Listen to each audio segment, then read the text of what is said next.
Does her past matter? Dealing with adult content creation, transient dating, and relationships. This is a classic question. Does the past matter?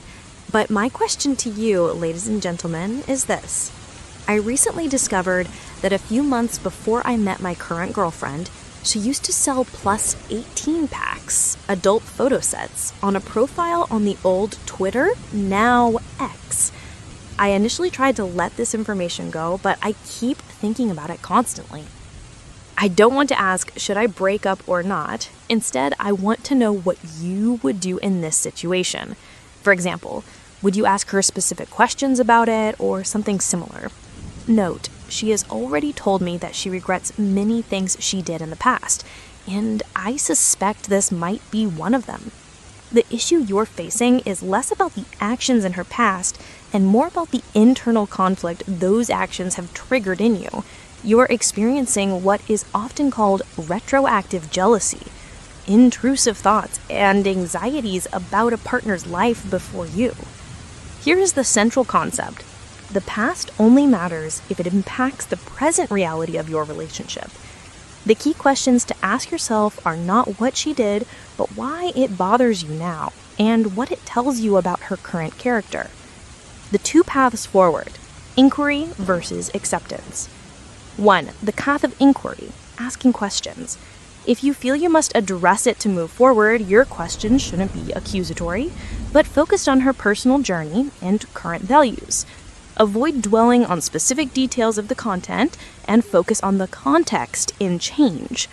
Focus on the why. I learned about your past work and I'm trying to understand your journey. Was that something you did out of financial necessity, curiosity, or was it a phase of self-exploration? This frames it as a circumstance, not a character flaw. Focus on the regret learning. You mentioned regretting things from your past. How did that experience specifically shape you? And what lessons did it teach you about trust or boundaries that you carry into our relationship now? Focus on the closure. Is that part of your life completely closed? Do you feel any lasting effects from it? This addresses your fear of it resurfacing. The purpose of this conversation is not to judge, but to gain clarity and context. If her answers show genuine self-reflection, remorse, if applicable, and clear boundaries about her present, it's a sign of a mature partner. 2. The path of acceptance, self-work. If you have a deep underlying belief that this past makes her less than or unworthy, a belief your own actions, trying to releve or let it go, are fighting, you must work on the source of your judgment. Ask yourself, what is the true fear here? Is it fear of what others think? Social judgment? Is it a fear that she's not committed to you? Fidelity, values? Is it a sense of not being special because others have seen her? The honest truth is that people do things in their past out of need, impulsivity, or simply because they were in a different place. Her past job does not define her capacity to be a loving, committed, and genuine partner to you today. You are dating the woman she is now, not the person she was months ago. The choice is whether you value the person in front of you, the one who loves you and regrets her past, more than the ghost of a past decision. Your action plan is to decide which path is right for your peace. Have one honest, non-judgmental conversation for clarity, or commit to accepting her past as a closed chapter and seeking self-work to manage your intrusive thoughts. We've covered some tough topics about love, betrayal, and self-worth. If you found the advice in this video helpful, give it a thumbs up and subscribe. Which piece of wisdom resonated with you the most today? Let me know in the comments. Why is it hard to hear people speak well of relationships? General doubts. It seems that what you see most often are people speaking negatively about serious relationships, marriage, etc., as if it were just an added problem, a weight, and they're happier when they are away from their partner. The opposite is quite uncommon. It's rare for someone to praise and say they're happy and fulfilled being married, for example.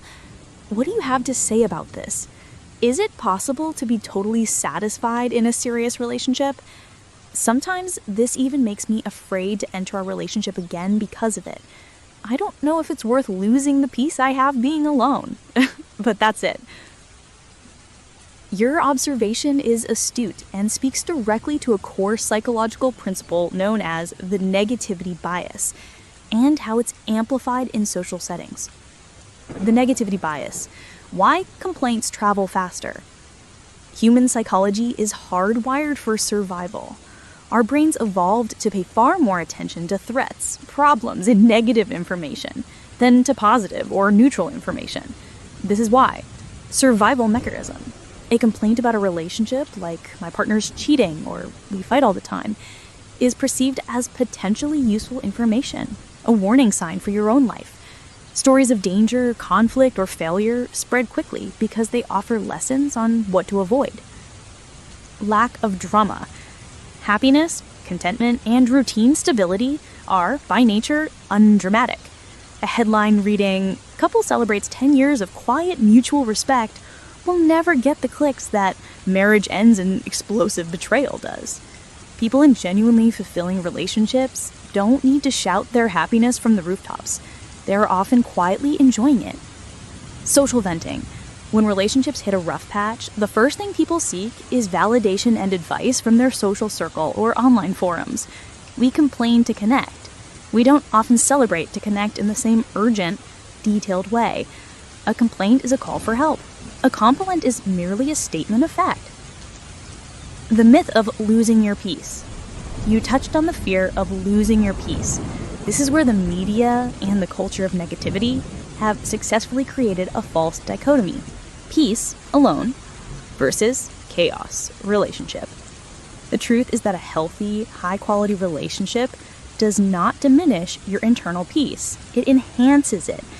A good partner becomes an ally, a safe harbor, and a force multiplier for your well-being. The challenge is not in the relationship itself, but in choosing a high-quality partner. The answer to your question: is it possible to be totally satisfied in the serious relationship? Yes, it is. Total satisfaction comes from finding a partner whose fundamental values align with yours, who is emotionally mature, and who views the relationship as a team effort, rather than a competition or an escape. Don't base your future on the highlight reel of other people's breakdowns.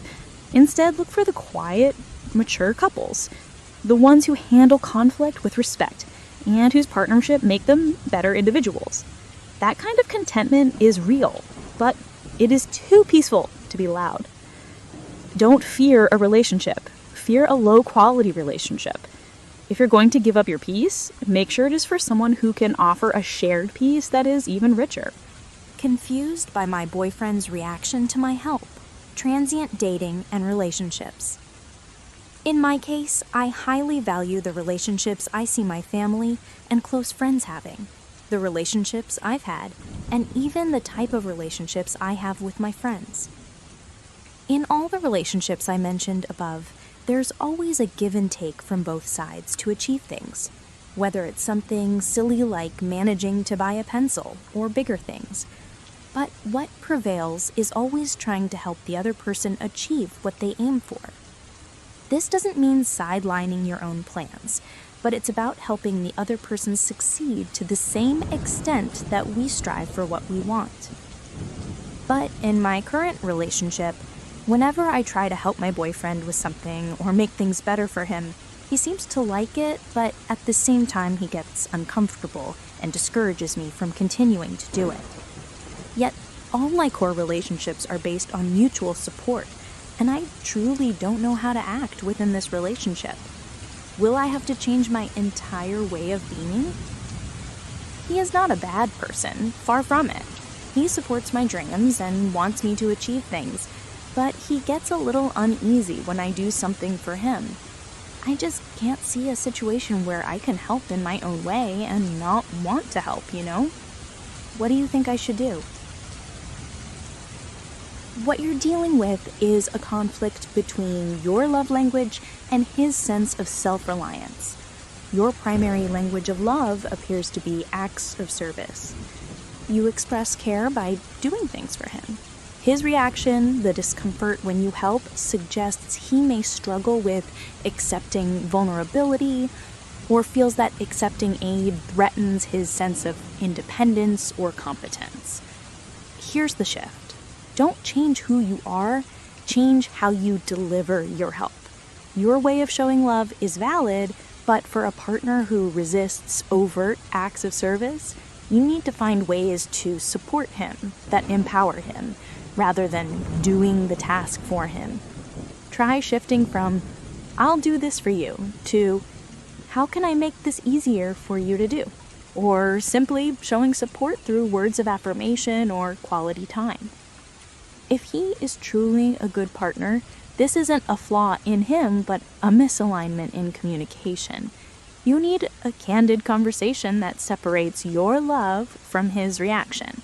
You can start by saying, "When I try to help you, I'm showing my love, but I notice you pull back. What form of support makes you feel strongest, not indebted?" This is the final story of the video. The key takeaway here is that great relationships require translation. You both speak love, but you might be using different dialects. Success is found not in changing your language, but in learning his. We've covered complex relationship issues today, from self-worth to communication gaps. If you've ever had to translate your love language for a partner, share your best advice in the comments below. Hit the like button if you learned something new, and subscribe for more insights into building healthy, balanced relationships.